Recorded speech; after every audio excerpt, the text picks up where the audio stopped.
Bonjour, bienvenue dans la série sur la décohérence quantique. Nous avons vu le modèle de décohérence très simplifié qui nous a permis d'illustrer le phénomène, et de nombreux auteurs ont étudié des modèles un peu plus sophistiqués, et les calculs détaillés où l'environnement est par exemple typiquement représenté par un modèle plus sophistiqué consistant en une collection d'oscillateurs harmoniques ont montré que l'amortissement se produit toujours sur des échelles de temps extrêmement courtes, qu'on note taux D, temps de décohérence,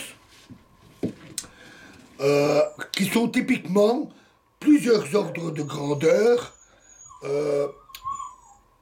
plus courts que la relaxation thermique, donc le temps que la température s'uniformise dans un système, ou même dans des systèmes microscopiques tels que de grandes molécules, elles perdent rapidement leur cohérence par interaction avec le rayonnement thermique sur une échelle de temps qui est dans tous les cas d'observation pratique plus court que toute observation ne pourrait le résoudre.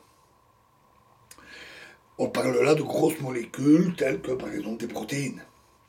Pour des systèmes mésoscopiques tels que des particules de poussière, le simple rayonnement cosmique, à moins 270 degrés, est suffisant pour conduire à une décohérence forte et immédiate. En un temps tau D, la valeur de Z de T qu'on avait vu dans la vidéo précédente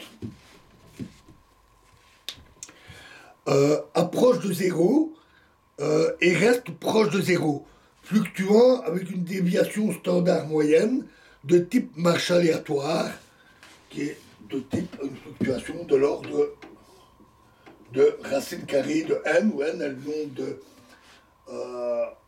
de particules de l'environnement, qui est typiquement aussi l'ordre de grandeur des fluctuations dues à l'agitation moléculaire, par exemple dans l'air, et où on ne ressent pas cette agitation permanente des particules.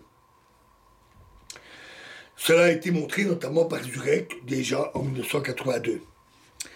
Cependant, la périodicité multiple de Z de T implique que la cohérence et donc la pureté de la matrice de densité réduite réapparaîtra après un certain temps que l'on nomme taux R,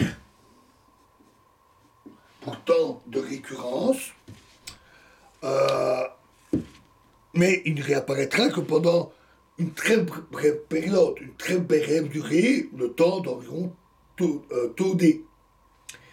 Et ce temps taux R, que l'on peut montrer être très long, est du type temps de récurrence de points carrés. C'est par exemple, lorsque on prend un verre d'eau, on y met une goutte d'encre, les molécules se dispersent. Les molécules d'encre se dispersent dans l'eau jusqu'à la colorer entièrement, et le temps que par le simple hasard d'agitation moléculaire, toutes les molécules d'encre reviennent dans une goutte, est appelé temps de récurrence de points carrés. Et il est typiquement de l'ordre de n factoriel. Et les factoriels grandissent très très vite. Pour 10, par exemple, 10 factoriel, c'est déjà de l'ordre du milliard. Et on parle là d'environnements constitués déjà eux-mêmes de milliards de particules. Et 1 milliard factoriel, c'est un nombre phénoménal. Pour des environnements macroscopiques de taille réaliste mais finie, taux R peut excéder largement l'âge de l'univers, mais rester néanmoins fini. D'un point de vue conceptuel, la récurrence de la cohérence est de peu d'importance.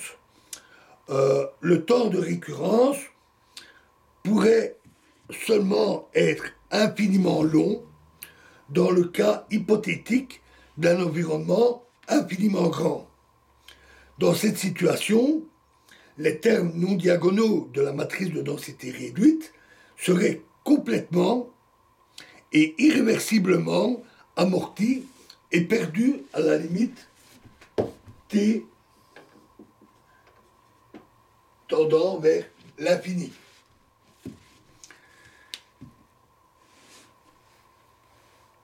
Cela a parfois été vu comme décrivant une réduction physique du vecteur d'état, comme suggéré par exemple par Epp en 1977. Mais ni la supposition de taille ou de temps infini ne sont jamais réalisées dans la nature, comme remarqué par Bell en 1975, puisque la durée de toute expérience d'observation est relativement courte, et même l'âge de l'univers, à tout instant, est grand, mais constamment fini. Et de plus, la vitesse de la lumière limite toutes les interactions à une vitesse finie, et donc les limite à une certaine distance sur cette durée. Et donc le système ne peut pas être infini. Et donc l'information ne peut pas vraiment être perdue, comme cela se produit avec, en principe, une vraie réduction physique du vecteur d'état. Et elle n'est donc pas perdue à travers une évolution unitaire du temps. La cohérence complète est toujours entièrement retenue à tout moment dans la matrice de densité totale.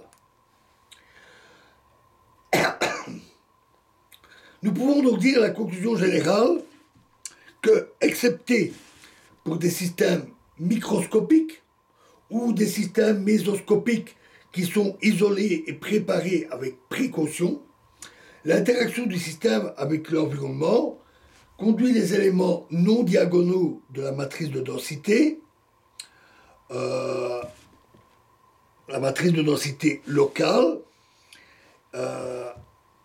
et exprimée dans la base des pointeurs et décrivant les probabilités de distribution des résultats possibles d'une mesure sur le système, conduit ces éléments diagonaux non diagonaux à devenir très petits en un temps très court.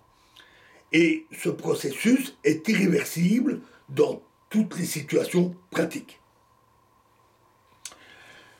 Voilà donc pour ce phénomène de décohérence. Et nous verrons, dans la prochaine vidéo, nous verrons l'autre grande conséquence, la deuxième grande conséquence, c'est la supersélection induite par l'environnement. Je vous remercie.